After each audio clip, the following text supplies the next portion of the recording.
Polisi dalami dugaan tindak pidana dalam kasus kematian mahasiswi di kamar kos.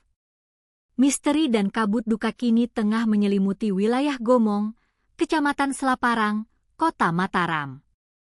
Seorang mahasiswi Universitas Mataram berinisial NDR yang baru menginjak usia 21 tahun ditemukan tewas mengenaskan di dalam kamar kosnya pada Minggu malam, 17 Mei 2026.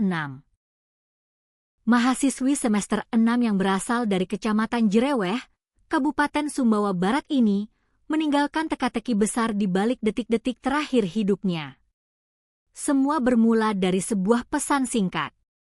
Berdasarkan penyelidikan kepolisian, kontak terakhir korban tercatat pada hari Sabtu dini hari, 16 Mei 2026, sekitar pukul 2 waktu Indonesia Tengah.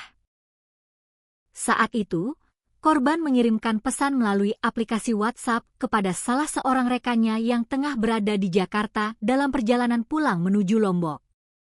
Pesan singkat di sepertiga malam itu rupanya menjadi komunikasi terakhir dari korban. Karena setelah momen tersebut, NDR seolah hilang di telan bumi. Ponselnya mati, dan keberadaannya tidak lagi diketahui oleh orang-orang terdekatnya. Rasa cemas mulai melanda ketika rekan korban tiba di Lombok pada hari Minggu sore, sekitar pukul 3. Ia mencoba kembali menghubungi ponsel NDR, namun nomor tersebut sudah tidak aktif. Didorong rasa curiga yang kian memuncak, sekitar pukul 9 malam, rekan korban bersama sepupunya memutuskan untuk mendatangi langsung kamar kos NDR. Sesampainya di lokasi, suasana sepi dan mencekam langsung menyambut mereka. Kamar kos korban dalam kondisi gelap gulita. Pintu diketuk berkali-kali, namun tidak ada respons sedikit pun dari dalam. Ditambah lagi, sepeda motor milik korban tidak terlihat terparkir di area kos, membuat mereka sempat mengira bahwa NDR sedang pergi keluar. Namun, intuisi mereka mengatakan ada hal yang tidak beres. Rekan korban kemudian kembali datang bersama beberapa teman yang lain untuk memastikan situasi. Kali ini, mereka mencoba mengintip ke dalam kamar melalui celah ventilasi udara dengan bantuan lampu senter. Seketika, kepanikan pecah. Di tengah temarang cahaya senter, mereka melihat tubuh NDR sudah terbujur kaku dengan posisi terlentang. Bersamaan dengan itu, aroma tidak sedap yang menyengat mulai tercium dari dalam ruangan. Kejadian mengerikan ini langsung dilaporkan kepada kepala lingkungan setempat, yang kemudian diteruskan ke pihak Babin Kamtibmas, Babinsa, dan Polsek Selaparang. Mendapat laporan warga melalui call center 110, personel Polsek Selaparang bersama unit identifikasi Polresta Mataram langsung bergerak cepat menuju lokasi kejadian.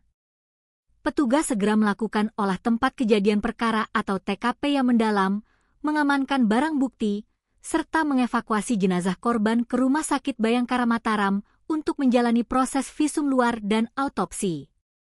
Lantas, apa yang sebenarnya terjadi di dalam kamar kos gelap tersebut?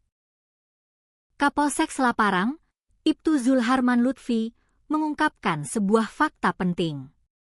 Berdasarkan hasil penyelidikan sementara serta diperkuat oleh hasil autopsi medis yang diterima oleh pihak penyidik, polisi menemukan adanya indikasi kuat yang mengarah pada unsur tindak pidana atau dugaan pembunuhan. Mengingat adanya indikasi pidana yang serius, penanganan perkara ini tidak lagi main-main. Seluruh berkas dan penanganan kasus resmi dilimpahkan dari Polsek Selaparang ke Satuan Reserse Kriminal Polresta Mataram demi penyelidikan yang lebih mendalam dan menyeluruh. Kini, Satreskrim Polresta Mataram tengah berpacu dengan waktu untuk mengungkap tabir di balik kematian NDR. Kasatreskrim Polresta Mataram, AKP Dharma Yulianto Putra, menegaskan bahwa pihaknya telah memanggil dan memeriksa sejumlah saksi secara intensif. Pada hari Selasa, 19 Mei 2026, 4 orang rekan korban yang pertama kali menemukan jenazah di TKP telah dimintai keterangan resmi.